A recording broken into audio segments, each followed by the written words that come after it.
الحمد لله رب العالمين، والصلاة والسلام على رسوله الأمين وعلى آله وصحبه أجمعين، وبعد. موضوع حديثي معكم اليوم: يا طالب العلم من الناس.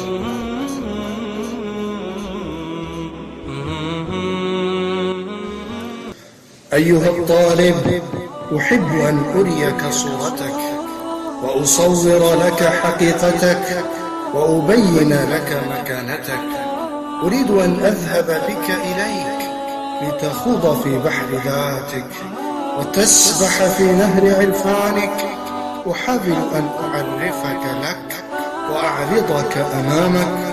أود أن أعيد روحك إليك التي هي سر حياتك، وأكشف عن خزائنك التي ترتطم بمحجبات الغفلة وتختفي وراء ستار اللامبالاة. أيها الطالب، أنت تلبية نداء الرب، فلولا نفر من كل فرقة منهم طائفة ليتفقهوا في الدين ولينذروا قومهم إذا رجعوا إليهم لعلهم يحذرون. أنت مفخرة هذه الآية للقرآن. قل هل يستوي الذين يعلمون والذين لا يعلمون؟ أنت صورة حية لحقيقة قرآنية.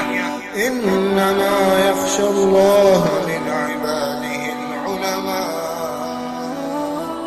أنت القمر المنير، فضل العالم على العابد كفضل القمر على سائر الكواكب، بل أنت أقرب إلى القمر الحقيقي الذي يكور أمامه القمر الصوري. فضل العالم على العابد كفضلي على أدناكم. أنت الذي يخاف منك الشيطان أكثر مما يخاف غيرك، وأنت أشد خطرا على النظام الإبليسي من غيرك.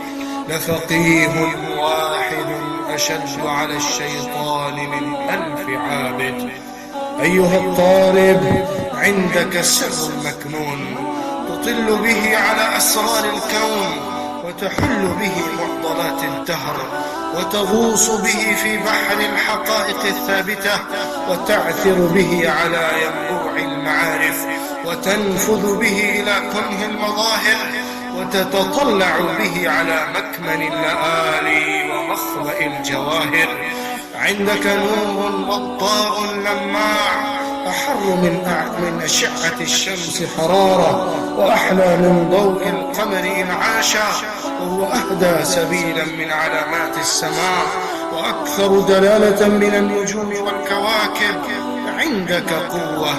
عندك قوة نشدت وقعا من الكهرباء، وأصلب صمودا من الجبال الشماء، وأوقع تأثيرا من الحسام المهند والصمصام اللهذان، وأسرع انتقالا وأنفذ أثرا من التيار في الأسلاك الكهربائية. عندك كنز أغلى من الذهب والفضة، وأثمن من اليواقيت والجواهر، وأنفس من الدرر واللآلي. بل لو وضع في كفة ووضعت الدنيا بحذافيرها في كفة لرجحت كفته وطاشت كفة الدنيا. ولو قوم بزخارف الكون ونفائسه كلها لخسر البيع وربحت التجارة. أيها الطالب، تحصل العلم الرباني فتملأ قلبك بنور القرآن وصدرك بأشعة العرفان، وتفرغ في دماغك ماء الحياة من كأس النبوة الملآن، وتسكب في ذهنك شراب العربية الطهور، وتجري في عروقك دماء الصحابة المفدية في سبيل الدين، وتخلط بدماء شرايينك دماء الشهداء المسكوبة في ساحات الوغى، وتمزج بخلايا دماغك مداد الأقلام الجبارة للعلماء الفطاحل. وحبر المصنفات القيمة دبجتها يراعة المجتهدين المجددين النيرة. تسهر الليالي بين آطام المكتبات ومحاريم المساجد، بين طوامير الهداية وسجدات الصلاة، بين جنبات الكتب وأكناف الذكر، وتقضي نهارك في فصول الدراسة ورحاب المدرسة، في حلق التعليم ومجالس التذكير، في حصيل المدرسة وكراسي المكتبة، في سماع المحاضرات وتأليف المذكرات. ربما تتدبر القرآن وتتلقى تفسيره من الأساتذة والكتب، وأحيانا تحاول فقه الأحاديث النبوية وتطبيقها بالواقع. وفي بعض الساعات تنعم النظر في التراث الفقهي الجليل بفحص وتحقيق وتدقيق. وفي حين من اليوم تأخذ العلوم اللغوية والبلاغية والنحوية والعربية والعلوم العصرية، تتنقل بين موائد فاخرة، من مائدة القرآن إلى مائدة الحديث، ومن مائدة الحديث إلى مائدة الفقه الإسلامي، ومن مائدة الفقه الإسلامي إلى مائدة البلاغة والعلوم العربية، ومن العلوم العربية إلى أصول العلوم، ومنها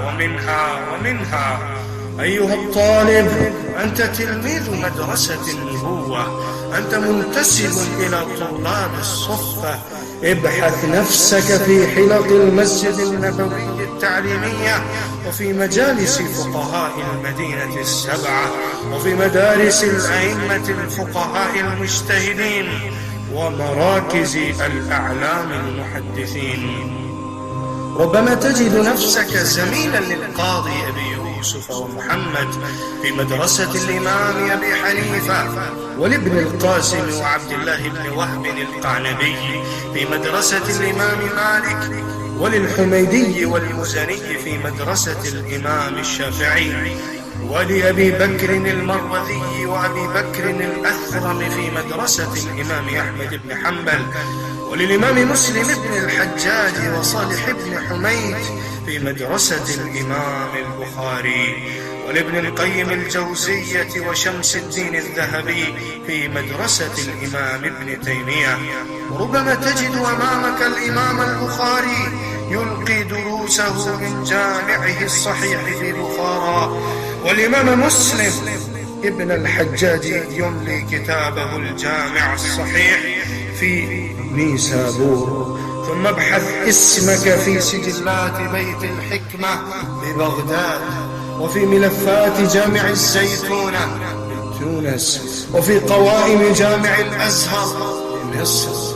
أيها الطالب، أنت المختار المنتخب من قبل رب الأرض، مكانتك رفيعة ومهمتك خطيرة، الأمل الجليلة بك معقودة، وعظام الأمور منك مرجوة. كن لله، كن لله، كن لله، فالكون لك، وكن للعلم الرباني، فالملائكة تضع أجنحتها رضا لك، والحيتان وكل ما في السماوات وما في الأرض يدعو لك ويستغفر لك. لماذا؟ لأن الخلافة الأرضية التي تشمل كل الكائنات الحية ملقاة على كواهلها ومسلمة إلى يديك. انهض من السبات، انهض من السبات، وانفض يديك عن الخمر والفتور. جدد العزائم، جدد العزائم التي خلقت لتحقيقها، وحدد الأهداف في ضوء مكانتك، ثم مت في سبيلها، ثم مت في سبيلها، ثم مت في سبيلها. بقدر الكد تكتسب المعالي، بقدر الكد تكتسب المعالي. ومن طلب العلا سهر الليالي، ومن طلب العلا سهر الليالي.